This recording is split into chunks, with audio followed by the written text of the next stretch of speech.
पर आज ब्रह्मवेला में उठकर जब तुम प्रणाम कर रही हो तो तुम्हारे मुख पर मलिनता के, शोक के, दुख के भाव कैसे व्यक्त हो रहे हैं। का हे प्राण जीवन धन, आज मुझे अभी अभी स्वप्न हुआ है जगने के पहले। हमने देखा कि श्री भरत जी पूरे परिकर के सहित, समाज के सहित आए हैं और भरत जी का शरीर अत्यंत क्रस हो रहा है, दुर्बल हो रहा है। आपके वियोग से भरत जी बहुत व्यथित हो रहे हैं। जितने अयोध्या वासी हैं सब मलिन हैं, सब दीन दुखी हैं, सबके नेत्रों से आंसू बह रहे हैं। और मेरी पूज्या सासू माताएं वे सब भी रुदन कर रही हैं, उनका शरीर भी क्रस है। और विचित्र बात है कि देखी सास आन अनुहारी, अब तक सौभाग्य के चिन्हों से वे अलंकृत रहा करती थी, लेकिन सबने श्वेत वस्त्र धारण कर रखे हैं और उनके शरीर पर सौभाग्य के चिन्ह नहीं है। इस स्वप्न को सुनकर के श्री रघुनाथ जी के कमल के समान विशाल नेत्रों में जल भराया। सुनि सिय सपन भरे जल लोचन, भये सोच बस सोच विमोचन। सबको शोक मुक्त कर देने वाले भगवान शोक के अधीन हो गए। लक्ष्मण जी ने प्रणाम किया। सीताराम जी जगे हैं, उठकर खड़े हुए हैं, तो लक्ष्मण जी ने आकर प्रणाम किया। जगकर प्रणाम किया यह कहना उचित नहीं है लक्ष्मण जी के लिए, क्योंकि लक्ष्मण जी वनवास के बाद 14 वर्ष तक लक्ष्मण जी सोए ही नहीं। वो तो सजग प्रहरी की तरह वीरासन में बैठकर धनुष पर प्रचिंचा चढ़ाकर विराजमान रहते हैं।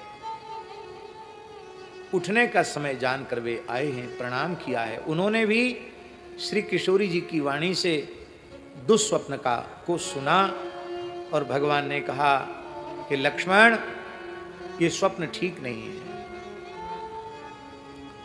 कोई न कोई बुरा समाचार हम लोगों को मिलेगा, तब क्या करें? ये दुस्वप्न के दुष्प्रभाव से बचने के लिए हम क्या करें? तो पवित्र रीति से श्री मंदाकिनी के जल में स्नान किया, भगवान मदगंजन महादेव का अभिषेक किया, पूजन किया। चित्रकूटवासी संतों को कंदमूल फल को प्रदान करके, उनको प्रणाम करके उनका आशीर्वाद लिया। मानो भगवान यह उपदेश अपने चरित्र के माध्यम से कर रहे हैं कि कभी कोई दुस्वप्न आवे तो किसी पवित्र तीर्थ में स्नान करे, भगवान शिव का पूजन करे, अभिषेक करे और पूज्य ब्राह्मणों का, संतों का समादर करे। उससे वो जो दुस्वप्न का जो दुष्फल है वो कम हो जाता है अथवा समाप्त हो जाता है। काशी में एक महादेव जी है,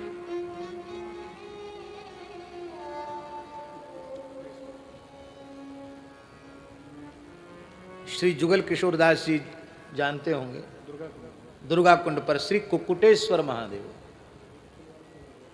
वाराणस्याम उत्तरेतु कुक्कुटो नाम द्वै ध्वजः, तस्य स्मरण मात्रेण दुस्वप्न सुस्वप्नो भवेत्। कुक्कुटेश्वर के पूजन से दुस्वप्न सुस्वप्न हो जाता है। बहुत से लोगों को बड़े बड़े खराब खराब सपने आते हैं, वो श्रद्धा पूर्वक कुक्कुटेश्वर महादेव का जाकर दर्शन करें, अभिषेक पूजन करें तो उनको फिर दुस्वप्न आने बंद हो जाएंगे। हमारे एक भरद्वाज जी हैं, पूज्य बाबा श्री ठाकुरदास जी जिनके यहाँ विराजे, उनको कुछ बहुत ऐसे स्वप्न आने शुरू हो गए थे जो बड़े डरावने और बड़े भयंकर। बहुत उपाय किए लेकिन वो स्वप्न आना बंद नहीं हुए। दास ने कहा कुक्कुटेश्वर का पूजन अभिषेक हो, जैसे ही पूजन अभिषेक हुआ तत्काल वो बंद हो गए। इसलिए कुक्कुटेश्वर का नाम भी प्रातः स्मरण में लिया जाता है।